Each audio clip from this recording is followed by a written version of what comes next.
ನಮಸ್ಕಾರ, ಶುಭೋದಯ ಪ್ರೀತಿಯ ವೀಕ್ಷಕರೆಲ್ಲರಿಗೂ ಸಂಕಲ್ಪ ಸುದ್ದಿ ಕಾರ್ಯಕ್ರಮಕ್ಕೆ ಆತ್ಮೀಯ ಪ್ರೀತಿಯ ಸ್ವಾಗತ ಹೇಳ್ತಾ ಇರೋದು ನಾನು ಉಷಾ. ಮೊದಲನೇ ಬಾರಿ ಚಾನಲ್ ವೀಕ್ಷಿಸ್ತಿದ್ದೀರಾ ಅಂದರೆ ಈಗಲೇ ಚಾನಲ್ನ ಸಬ್ಸ್ಕ್ರೈಬ್ ಮಾಡಿ, ನಮ್ಮ ವಿಡಿಯೋಸ್ನ ಲೈಕ್ ಮಾಡಿ. ಏನೋ ಕಾರ್ಯಕ್ರಮದಲ್ಲಿ ನಮ್ಮ ಜೊತೆಲಿದ್ದಾರೆ ಸ್ಪಿರಿಚುವಲ್ ಗುರು ಡಾಕ್ಟರ್ ವಿಷ್ಣುದತ್ತ ಗುರುಜಿಯವರು. ಗುರುಗಳನ್ನ ಕಾರ್ಯಕ್ರಮಕ್ಕೆ ಬರ್ಮಾಡ್ಕೊಳ್ಳೋಣ. ನಮಸ್ತೆ ಗುರುಗಳೇ, ಕಾರ್ಯಕ್ರಮಕ್ಕೆ ಆತ್ಮೀಯ ಸ್ವಾಗತ. ಒಳ್ಳೆದಾಗ್ಲಿ.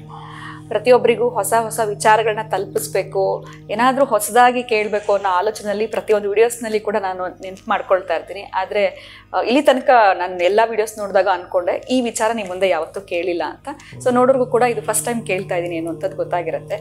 ಈ ಕೆಲವ್ರಿಗೆ ಈ ಮಚ್ಚೆಗಳಿರುತ್ತೆ ಗುರುಗಳೇ, ಕುತ್ತಿಗೆ ಭಾಗದಲ್ಲಿ ಆಗಿರಬಹುದು, ದೇಹದ ಯಾವುದೋ ಭಾಗದಲ್ಲಿ. ಕೆಲವ್ರಿಗೆ ಅದು ಅದೃಷ್ಟ ತಂದು ಕೊಟ್ಬಿಡ್ತು, ಲಕ್ ಅಂತ ಹೇಳ್ತಾರೆ. ಇನ್ನು ಕೆಲವ್ರು ಏನಿದ್ರು ಏನೂ ಬಂದಿರೋದಿಲ್ಲ. ಸೊ ಹೆಣ್ಮಕ್ಳಿಗಿದ್ದಾಗ ಮಾತ್ರ ಲಕ್ಕಿನ ಅಥವಾ ಗಂಡು ಮಕ್ಕಳಿದ್ದಾಗೂ ಲಕ್ಕಿನ? ಆ ಥರ ಮಚ್ಚೆಗಳು ದೇಹದ ಯಾವ ಭಾಗದಲ್ಲಿದ್ದರೆ ನಮಗೆ ಅದೃಷ್ಟ ಅನ್ನೋಂಥ ತಂದು ಕೊಡುತ್ತೆ, ಅದನ್ನು ಕೂಡ ನಾವು ಕನ್ಸಿಡರ್ ಮಾಡಬೇಕಾ ಅಥವಾ ಅದ್ರ ಪಾಡಿಗೆ ಅದಿರುತ್ತೆ, ನಮ್ಮ ಎಫರ್ಟ್ ಇರಬೇಕಾಗತ್ತಾ? ಹೇಗೆ ಇದನ್ನು ಕನ್ಸಿಡರ್ ಮಾಡಬೇಕಾಗತ್ತೆ ಗುರುಗಳು? ಇನ್ನು ಕೆಲವರಿಗೆ ಮಕ್ಕಳಿದ್ದಾಗಿರುತ್ತೆ, ದೊಡ್ಡವರಾಗ್ತಾ ಆಗ್ತಾ ಅದೇ ಮರೆಯಾಗಿ ಹೋಗ್ಬಿಡುತ್ತೆ ಅಂತ ಹೇಳ್ಬೋದು. ಈ ಥರದ್ದು ಎಲ್ಲವೂ ಕೂಡ ನಾವು ನೋಡಿರ್ತೀವಿ. ಈ ವಿಚಾರವಾಗಿ ತಿಳಿಸ್ಕೊಡಿ ಗುರುಗಳೇ. ಓಂ ವಿಶ್ವಸ್ಮೈ ನಮಃ. ಪ್ರೀತಿಯ ಬಂಧುಗಳೇ, ನಾನು ಸ್ವಲ್ಪ ನಂಬೋದೇ ಕಷ್ಟ ಇದನ್ನು. ಈ ಮತ್ಸ್ಯ ಪುರಾಣ ಇದೆಯಲ್ಲ, ನನ್ನ ವಾದ ಮಾತ್ರ ಇದು. ಬೇರೆಯವರು ಹೇಳ್ತಿರ್ತಾರೆ ಅದ್ರ ಬಗ್ಗೆ ಬೇಕಾದಷ್ಟು ಭವಿಷ್ಯವನ್ನು ನುಡಿತಿರ್ತಾರೆ. ಯಾಕೋ ನಾನು ಅಷ್ಟಾಗಿ ಒಪ್ಪವನಲ್ಲ ಇದನ್ನು. ಇರುತ್ತೆ ಬಹಳ ಜನಕ್ಕೆ ಮಚ್ಚೆಗಳು ಎಡಬದಿ ಇರ್ತವೆ, ಬಲಬದಿ ಇರ್ತವೆ. ಇದು ಬೈ ಬರ್ತ್ ಪಡೆದುಕೊಂಡು ಬಂದಿರೋ ಮಚ್ಚೆಗಳು. ಇನ್ನು ಕೆಲವು ಮಧ್ಯದಲ್ಲಿ ಬರುವಂಥವು ಕೆಲವಿರುತ್ತವೆ. ಆದರೆ ಪರಿಗಣಿಸಿ ನೋಡಿದಾಗ ಅಷ್ಟಾಗಿ ಅದನ್ನು ಗಮನಿಸಿ ಬರೀ ನನಗೆ ಈ ಮಚ್ಚೆ ಇದೆ, ಈ ಮಚ್ಚೆ ಇದೆ, ಈ ಮಚ್ಚೆ ಇದೆ, ಅದೃಷ್ಟ ಬಂತು, ಈ ಅದೃಷ್ಟದ ವಿರುದ್ಧ ದಿಕ್ಕಿನಲ್ಲಿರುತ್ತೆ. ಆವಾಗ ಅವರು ನೊಂದುಕೊಳ್ತಾರೆ. ಅರೆ, ಈ ಮಚ್ಚೆಯಿಂದ ನಾನು ಬದುಕಿ ಹಿಂಗಾಯ್ತಾ, ಈ ಮಚ್ಚೆನೇ ನನಗೆ ಜೀವನ ಪೂರ್ತಿ ಹಿಂಡು ಇಪ್ಪೆ ಮಾಡಿಬಿಡುತ್ತಾ ಅನ್ನೋದೆಲ್ಲ ಮಾತಾಡ್ತಾರೆ. ಅದಕ್ಕೆ ಈ ಮಚ್ಚೆ ಪುರಾಣಗಳನ್ನು ಪಕ್ಕಕ್ಕಿಟ್ಟು ನಾವೇನಾದರೂ ಮಾತಾಡೋಣ ಅಂತಂದರೆ 100ಕ್ಕೆ 100 ನಾವು ಸ್ಟಡಿ ಮಾಡಿದಾಗ ಅದೊಂದು ಅಪಸವ್ಯ ಆಗಬಹುದು, ಆಗದೇನೂ ಇರಬಹುದು. ಆ ಮಚ್ಚೆಗಳ ಪ್ರಮಾಣ ಇಂಥ ವ್ಯಕ್ತಿ ಅಂತ ಕಂಡುಹಿಡಿಯಲಿಕ್ಕೋ, ಇಂತಹ ವಿಚಾರ ಅಂತ ತಿಳಿದುಕೊಳ್ಳಲಿಕ್ಕೋ ಕೆಲವರು ಬರ್ತವೆ. ಇನ್ನೂ ಅದ್ರ ಬಗ್ಗೆ ಆಳವಾಗಿ ಅಧ್ಯಯನ ಮಾಡಿದಾಗ, ಗುಪ್ತಾಂಗಗಳ ಮೇಲೆ ಇದ್ದಾಗ ಅದನ್ನು ಬೇರೆ ರೀತಿಗೆ ವರ್ಣನೆ ಮಾಡ್ತಾನೆ. ಈಗೆಲ್ಲ ಇರ್ತವೆ. ಆದರೆ ಅದು ಅವರವರಿಗೆ ಗೊತ್ತಾಗತ್ತೆ. ಇನ್ನು ಈ ಗುಪ್ತವಾಗಿ ಈ ಮಚ್ಚೆಗಳ ಬಗ್ಗೆ ಅದು ಎಡಬದಿ ಇದೆಯೋ ಬಲಬದಿ ಇದೆಯೋ, ಒಟ್ಟಾರೆ ಪ್ಲಸ್ ಹೌದು ಮೈನಸ್ಸು ಹೌದು. ಈ ಮಚ್ಚೆಗಳಿದ್ದ ಹಾಗೇನೆ ಈ ಉಗುರುಗಳಲ್ಲಿ ವೈಟ್ ಬರುತ್ತೆ, ಅಲ್ಲಲ್ಲಿ ಬರುತ್ತೆ. ಇದು ಬಹಳ ಗಮನಿಸ್ತೀನಿ ನಾನು, ತುಂಬ ಗಮನಿಸ್ತೀನಿ. ಆಪತ್ತು ಇದೆ ಅದರಿಂದ, ಸಂಪತ್ತು ಇದೆ ಅದರಿಂದ. ಇಲ್ಲಿಂದ ಇಲ್ಲಿಗೆ ಬರೋ ಒಳಗಡೆ ಅದು ಮತ್ತೆ ಇಲ್ಲಿ ಉಟ್ಕೊಳ್ಳುತ್ತೆ. ಇಲ್ಲಿ ಬರೋ ಒಳಗಡೆ ಇನ್ನೇನು ನಾವು ಕಟ್ ಮಾಡ್ತೀವಿ, ಅದು ಮಾಯವಾಗುತ್ತೆ. ಅಷ್ಟರ ಒಳಗಡೆ ಅವನೊಂದು ಲಕ್ಕ ಪ್ರವೇಶವಾಗ್ಬಿಡುತ್ತೆ. ಅದೇ ಮಚ್ಚೆ ಇದೆಯಲ್ಲ, ಅದು ಬಿಟ್ಟು ಹೋಗಲ್ಲ. ಎಷ್ಟೋ ವರ್ಷಗಳು ಹಾಗೆ ಇರುತ್ತೆ, ಅದು ಉಳ್ಕೊಡುತ್ತೆ. ಅದು ನನಗೆ ಗೊತ್ತಿರೋ ಪ್ರಕಾರ ಹೋಗೋದು ಕಡಿಮೆನೇ, ಉಳ್ಕೊಡುತ್ತೆ. ಅದರ ಬಗ್ಗೆ ಅಷ್ಟು ದೀರ್ಘವಾಗಿ ಚರ್ಚೆ ಮಾಡಲಿಕ್ಕೆ ಅಷ್ಟೊಂದು ಸಬ್ಜೆಕ್ಟ್ ಇಲ್ಲ, ಅಷ್ಟೊಂದು ಸಬ್ಜೆಕ್ಟ್ ಕಾಣಿಸೋದಿಲ್ಲ. ಆದರೆ ಈ ಉಗುರಿನಲ್ಲಿ ವೈಟ್ ಬರ್ತಕ್ಕಂತಹ ಮಚ್ಚೆ ಬ್ಯಾಡ್ ಆ್ಯಂಡ್ ಗುಡ್ ಎರಡೂ ಇದೆ.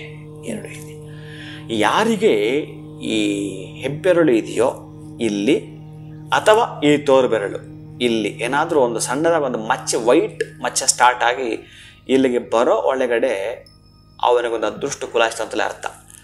ಎಲ್ಲೋ ಒಂದು ಕಡೆ ದುಃಖದಲ್ಲಿ ನಾರು ಬಿಟ್ಟಿರ್ತಾನೆ ಅವನು, ಕೊರಗು ಬಿಟ್ಟಿರ್ತಾನೆ, ಸ್ವರ್ಗ ಬಿಟ್ಟಿರ್ತಾನೆ ಅವನು. ಬಹುಶಃ ಅವನು ಯಾವುದಾದ್ರೂ ಕ್ಷೇತ್ರಕ್ಕೆ ಹೋದಾಗಲೋ ಅವನಿಗೊಂದು ಮಿರಾಕಲ್ ನಡೆದು ಬಿಡುತ್ತೆ. ಅವನಿಗೊಂದು ಅದ್ಭುತವಾದ ಒಂದು ವಸ್ತು ಸಿಗುತ್ತೆ. ಆ ವಸ್ತು ಮನೆಗೆ ಬಂತು ಅಂದರೆ ಮುಗೀತು. ಅವನಿಗೆ ಅದೇ ಅಕ್ಷಯ ಪಾತ್ರೆ, ಅದು ಅವನನ್ನು ಬೆಳೆಸಲಿಕ್ಕೆ ಇರ್ತಕ್ಕಂಥದ್ದು. ಅಥವಾ ಎಲ್ಲೋ ಒಂದು ಲಾಟ್ರಿ ತೆಗೆದುಕೊಳ್ಳೋದಾಗಿರಬಹುದು, ಅವನಿಗೆ ಅಲ್ಲಿಂದ ಅದೃಷ್ಟ ಕುಲಾಯಿಸ್ತು ಅಂತಲೇ ಅರ್ಥ. ಈಗೆಲ್ಲವೂ ಇದ್ದಾವೆ.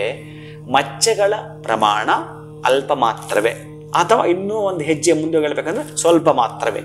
ಪೂರ್ಣ ಪ್ರಮಾಣದಲ್ಲಿ ಕಚ್ಚೆ ಈ ಮಚ್ಚೆ ಇವೆಲ್ಲವೂ ಕೂಡ ಅಷ್ಟು ಸಮಂಜಸವಲ್ಲ ನನ್ನ ಪಾಲಿಗೆ. ನಿಮಗೆ ಗೊತ್ತಿದ್ದರೆ ಅದರ ಬಗ್ಗೆ ನೀವು ಮುಂದುವರಿಸ್ಕೊಂಡು ಮಾತಾಡಬಹುದು.